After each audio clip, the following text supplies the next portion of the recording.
Hello everyone, targeted judiciary channel पे आप सभी का स्वागत है। मेरा नाम शिल्पा है एंड इन वीडियोस में हम कंप्लीट कर रहे हैं सेक्सुअल हैरेसमेंट एक्ट के बारे में।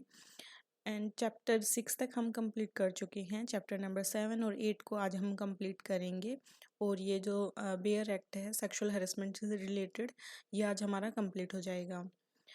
तो हम 19 सेक्शंस हैं उनको डिस्कस कर चुके हैं। टोटल सेक्शन 30 हैं। तो सेक्शन 20 से लेके सेक्शन यहाँ 30 तक आज हम इस वीडियो में कंप्लीट करने वाले हैं। तो स्टार्ट करते हैं चैप्टर नंबर हमारे 7 से। इससे पहले हम जल्दी से रिकॉल कर लेते हैं कि हमने चैप्टर 6 तक क्या पढ़ा था। इसके लिए आप अपना बेयर एक्ट खोल के बैठ सकते हैं। चैप्टर नंबर फर्स्ट, उसमें 3 सेक्शन हैं।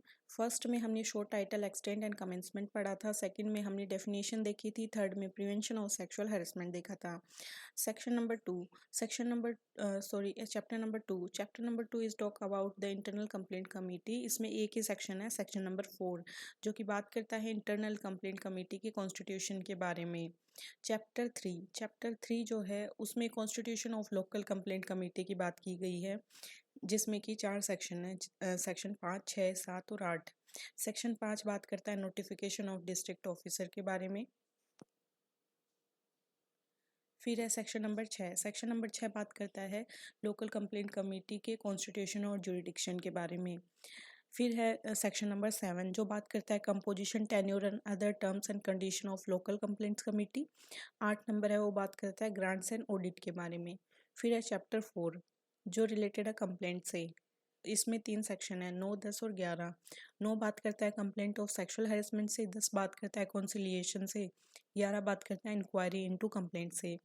फिर है चैप्टर नंबर 5 में सेक्शन 12 से लेकर 18 तक है। ये इंक्वायरी इनटू कंप्लेंट से रिलेटेड है, जिसमें 12 नंबर का सेक्शन बात करता है action during pendency of inquiry. 13 number बात करता है इंक्वायरी रिपोर्ट के बारे में। 14 नंबर बात करता है पनिशमेंट फॉर फॉल्स और malicious complaint and false evidence. 15 बात करता है डिटर्मिनेशन ऑफ कंपनसेशन के बारे में। एंड 16 बात करता है प्रोहिबिशन ऑफ पब्लिकेशन और making non content of complaint and inquiry proceedings. 17 बात करता है पेनल्टी फॉर पब्लिकेशन और making non contents of complaint and inquiry proceeding. 18 बात करता है अपील के बारे में। चैप्टर नंबर 6 में 19 नंबर सेक्शन दिया गया है, एक ही सेक्शन है यहाँ पे, जो कि ड्यूटीज़ ऑफ एम्प्लॉयर के बारे में बात करता है। आज हम स्टार्ट करेंगे चैप्टर नंबर 7 जो बात करता है duties and power of district officer के बारे में। काफ़ी छोटा सा ये सेक्शन है। तो स्टार्ट करते हैं chapter number 7 duties and power of district officer. इसकी जो हेडिंग है वो है duties and power of DO यानी डिस्ट्रिक्ट ऑफिसर।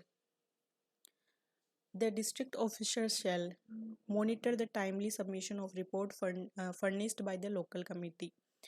तो जब लोकल कमेटी की बात करते हैं तब हमें डिस्ट्रिक्ट ऑफिसर याद रखना है। जब हम बात करते हैं इंटरनल कमेटी की तो हमें प्रिजाइडिंग ऑफिसर याद रखना है। तो यहाँ गिवन है कि जो डिस्ट्रिक्ट ऑफिसर है वो मॉनिटर करेगा। क्या मॉनिटर करेगा? जो भी रिपोर्ट्स उसको लोकल कमेटी है उसके द्वारा दी गई हैं उन रिपोर्ट्स को यहाँ पे मॉनिटर करेगा, उनके टाइमली सबमिशन को, यानी कि स्थानीय समिति के द्वारा प्रस्तुत रिपोर्टों को समय से दिए जाने को मॉनिटर करेगा। अगला है कि take such measure as may be necessary for engaging non governmental organisation for creation और awareness on sexual harassment and the rights of the women. इसके अलावा ऐसे उपाय करेगा जो लैंगिक उत्पीड़न और महिलाओं के अधिकारों के संबंध में जागरूकता फैलाने के लिए NGOs जो है उनको लगाने के लिए आवश्यक है। तो ये हुआ हमारा चैप्टर नंबर 7 कंप्लीट, जिसमें एक ही सेक्शन है, सेक्शन नंबर 20। अब हम स्टार्ट करेंगे लास्ट जो चैप्टर है, चैप्टर नंबर 8, जो कि है मिसलेनियस से रिलेटेड। तो मिसलेनियस में यहाँ काफ़ी सारे सेक्शंस दिए गए हैं, सेक्शन 21 से 30 तक 10 सेक्शन कवर करता है ये चैप्टर। इसका सेक्शन नंबर 21 किससे रिलेटेड है? Committee to submit annual report, यानी जो कमेटी होगी इंटरनल कमेटी या लोकल कमेटी वो एनुअल रिपोर्ट सबमिट करेगी, उसके बारे में ये सेक्शन है। दिया है कि इंटरनल कमेटी और the local committee as the case may be shall in each calendar year prepare in such form and at such times as may be prescribed an annual report and submit the same to the employer and the district officer. दिया है कि यथास्थिति आंतरिक समिति या स्थानीय समिति जो भी है वो प्रत्येक कैलेंडर वर्ष में ऐसे प्रारूप में और ऐसे समय के भीतर जो विहित किया जाए एक वार्षिक रिपोर्ट तैयार करेगी और उसको नियोजक और जिला अधिकारी को पेश करेगी। अगला है the district officer shall forward a brief report on the annual reports received under sub section first to the state government. अब जो डिस्ट्रिक्ट ऑफिसर क्या करेगा कि उसके पास जो रिपोर्ट्स आई है उन रिपोर्ट्स को वो स्टेट गवर्नमेंट को भेजेगा, यानी जिला अधिकारी उपधारा फर्स्ट के अधीन जो उसको वार्षिक रिपोर्ट प्राप्त हुई है उन पे एक संक्षिप्त रिपोर्ट बनाएगा और वो राज्य सरकार को भेजेगा। अब हम बात करेंगे हमारे नेक्स्ट सेक्शन के बारे में जो कि है सेक्शन नंबर 22। बात करता है employer to include information in annual report, यानी वार्षिक रिपोर्ट के नियोजक के द्वारा जानकारी को सम्मिलित किया जाना। The employer shall include in its report the number of cases filed if any and their disposal under this act in the annual report of his organisation और where no such report is required to be prepared intimate such number of cases if any to the district officer. यानी जो नियोजक है वो अपने संगठन की वार्षिक रिपोर्ट में इस अधिनियम के अधीन फाइल किए गए मामलों यदि कोई हो और उनके निपटारे की संख्या यदि कोई हो को सम्मिलित करेगा, या जहां ऐसी रिपोर्ट तैयार किए जाने की अपेक्षा नहीं की गई है वहां ऐसे मामलों की यदि कोई हो तो संख्या जिला अधिकारी को सूचित करेगा। नेक्स्ट है सेक्शन नंबर 23। टाइटल है appropriate government to monitor the implementation and maintain data. Section 23. The appropriate government shall monitor the implementation of this act and maintain data on the number of cases filed and disposed of in respect of all cases of sexual harassment at workplace. तो जो समुचित सरकार है चाहे वो central government हो या state government हो वो इस अधिनियम के कार्यान्वयन की मॉनिटरिंग करेगा और देखेगा कि लैंगिक उत्पीड़न के जो मामले फाइल किए गए हैं या जो निपटाए गए हैं उनसे रिलेटेड डेटा को वो रखेगा। इसके अलावा है सेक्शन नंबर 24 जो बात करता है appropriate government to take measures in publicise the act.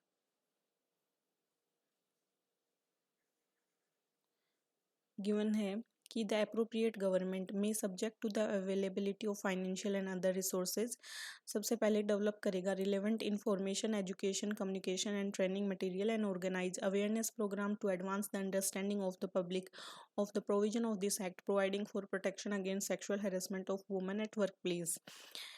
यानी कि समुचित सरकार जो है वो वित्तीय और अन्य संसाधनों की उपलब्धता के अधीन रहते हुए कार्यस्थल पर महिलाओं के लैंगिक उत्पीड़न के प्रति संरक्षण के लिए उत्पन्न करने वाले इस अधिनियम के उपबंधों के बारे में जनता की समझ बढ़ाने के लिए सुसंगत सूचना शिक्षा संसूचना और प्रशिक्षण सामग्रियां विकसित करेगी और जागरूकता कार्यक्रम आयोजित कर सकेगी। इसी में नेक्स्ट फिर दिया गया है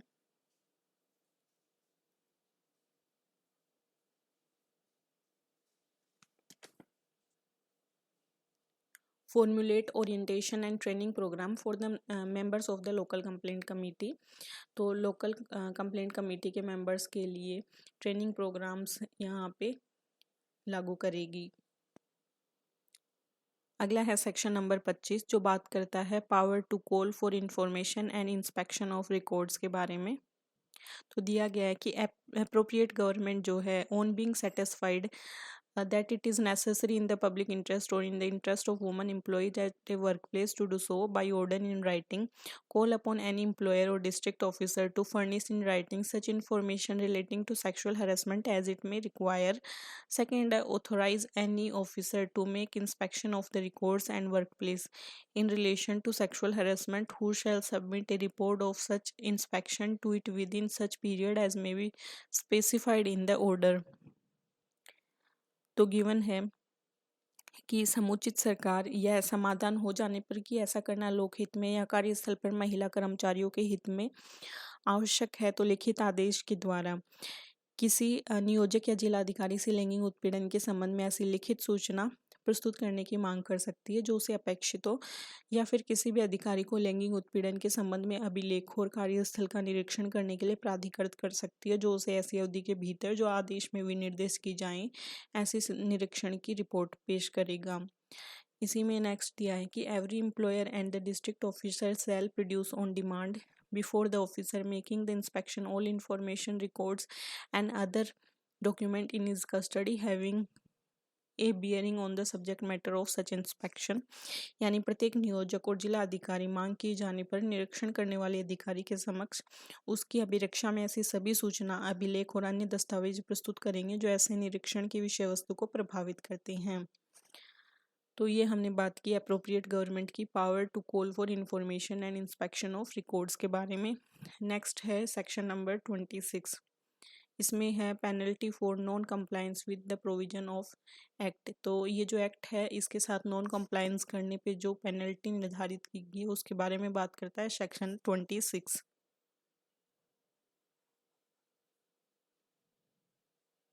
तो दिया है कि where the employer fails to constitute an internal committee under subsection first of section 4।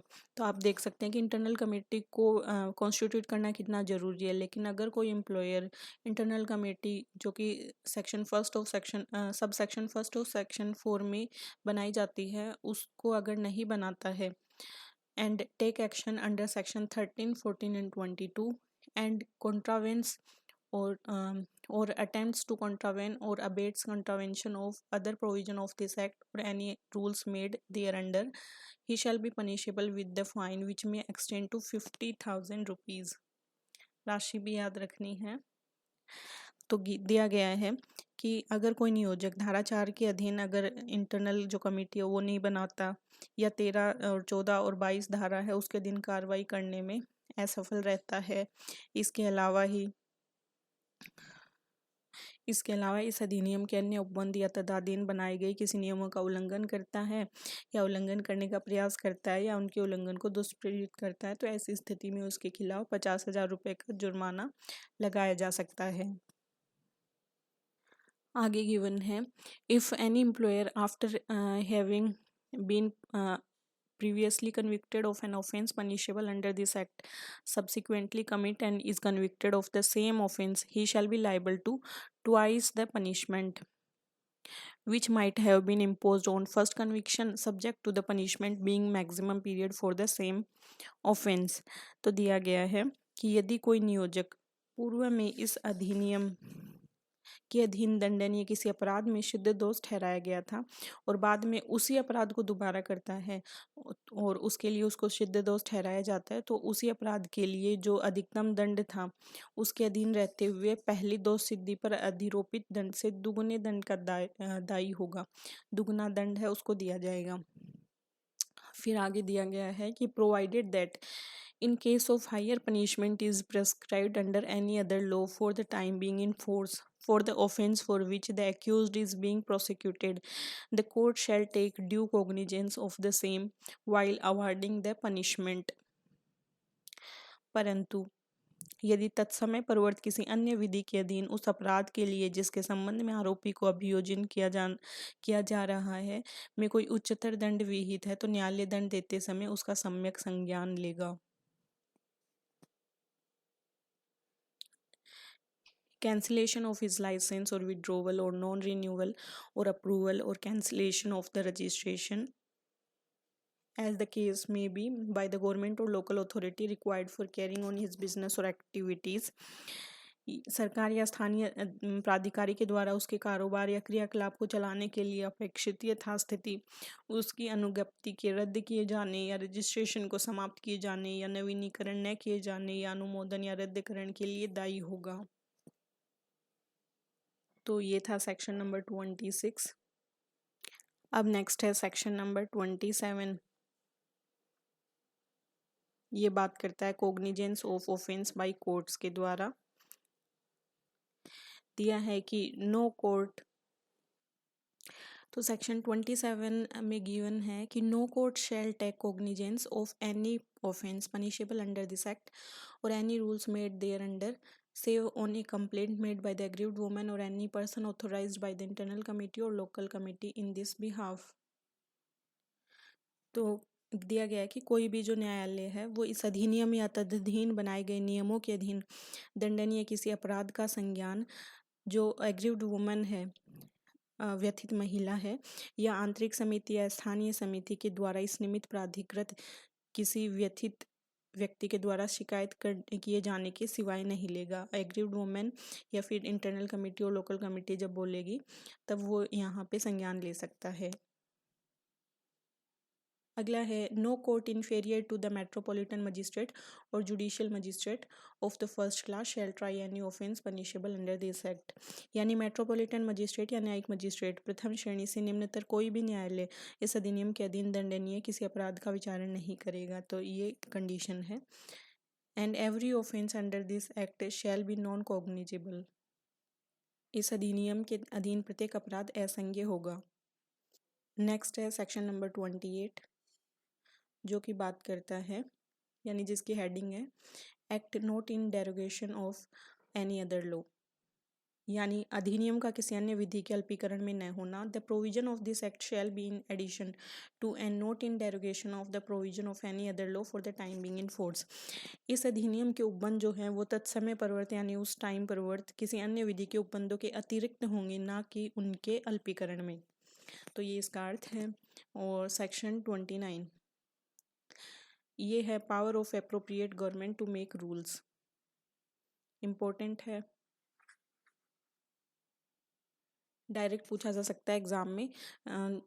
Section 29 of sexual harassment act talks about, तो ये है power of appropriate government to make rules. इसमें फर्स्ट दिया है द सेंट्रल गवर्नमेंट में by notification in the official gazette make rules for carrying out the provision of this act. केंद्रीय सरकार जो है वो इस अधिनियम के उपबंधों को कार्यान्वित करने के लिए राजपत्र में अधिसूचना के द्वारा नियम बना सकती है।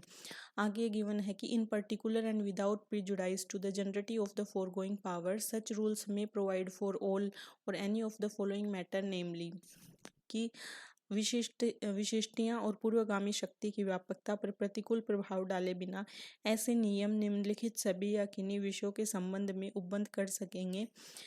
द फी और allowance to be paid to the member under subsection 1 of section 4 of subsection 4 of section 4।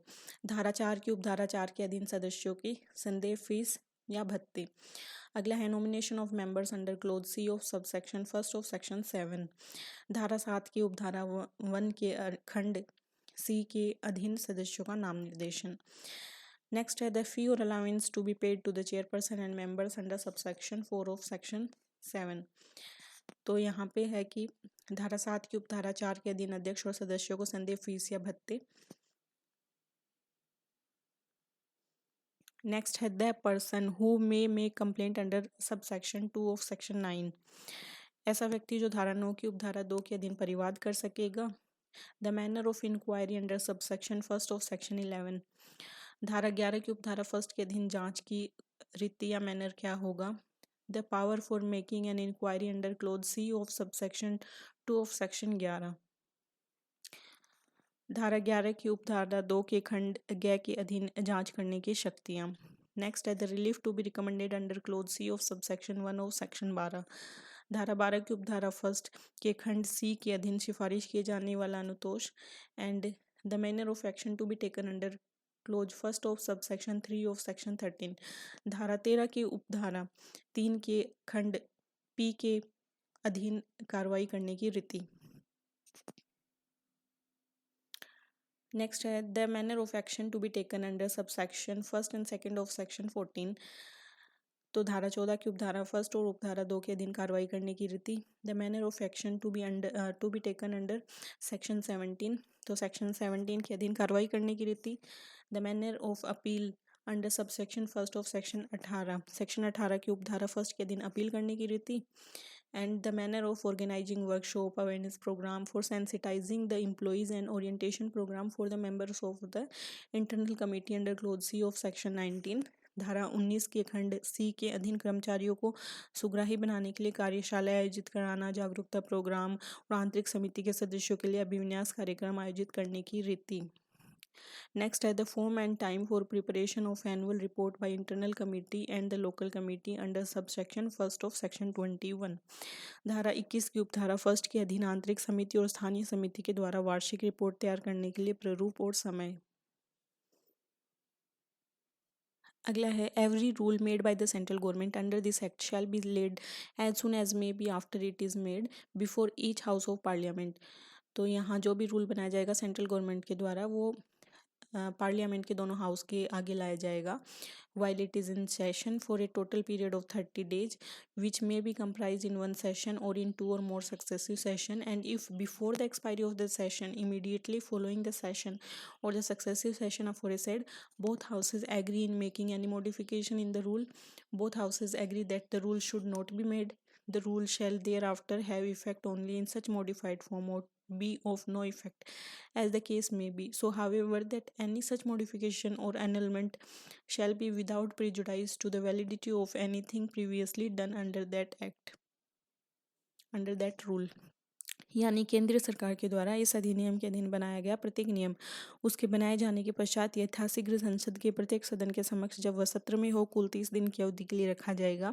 यह अवधि एक सत्र में अथवा 2 या अधिक अनुक्रमिक सत्रों में पूरी हो सकती है। यदि उस सत्र के या पूर्वोक्त अनुक्रमिक सत्रों के ठीक बाद के सत्र के अवसान के पूर्व दोनों सदन उस नियम में कोई परिवर्तन करने के लिए सहमत हो जाएं तो तत्पश्चात वह ऐसे परिवर्तित रूप में ही प्रभावी होगा। यदि उक्त अवसान से पहले दोनों सदन सहमत हो जाएं तो वह नियम नहीं बनाया जाना चाहिए, तो तत्पश्चात वह नियम निष्प्रभावी हो जाएगा। किंतु नियम के इस प्रकार परिवर्तित या निष्प्रभावी होने से उसके अधीन पहले की गई किसी बात की विधि मान्यता पर प्रतिकूल प्रभाव नहीं पड़ेगा।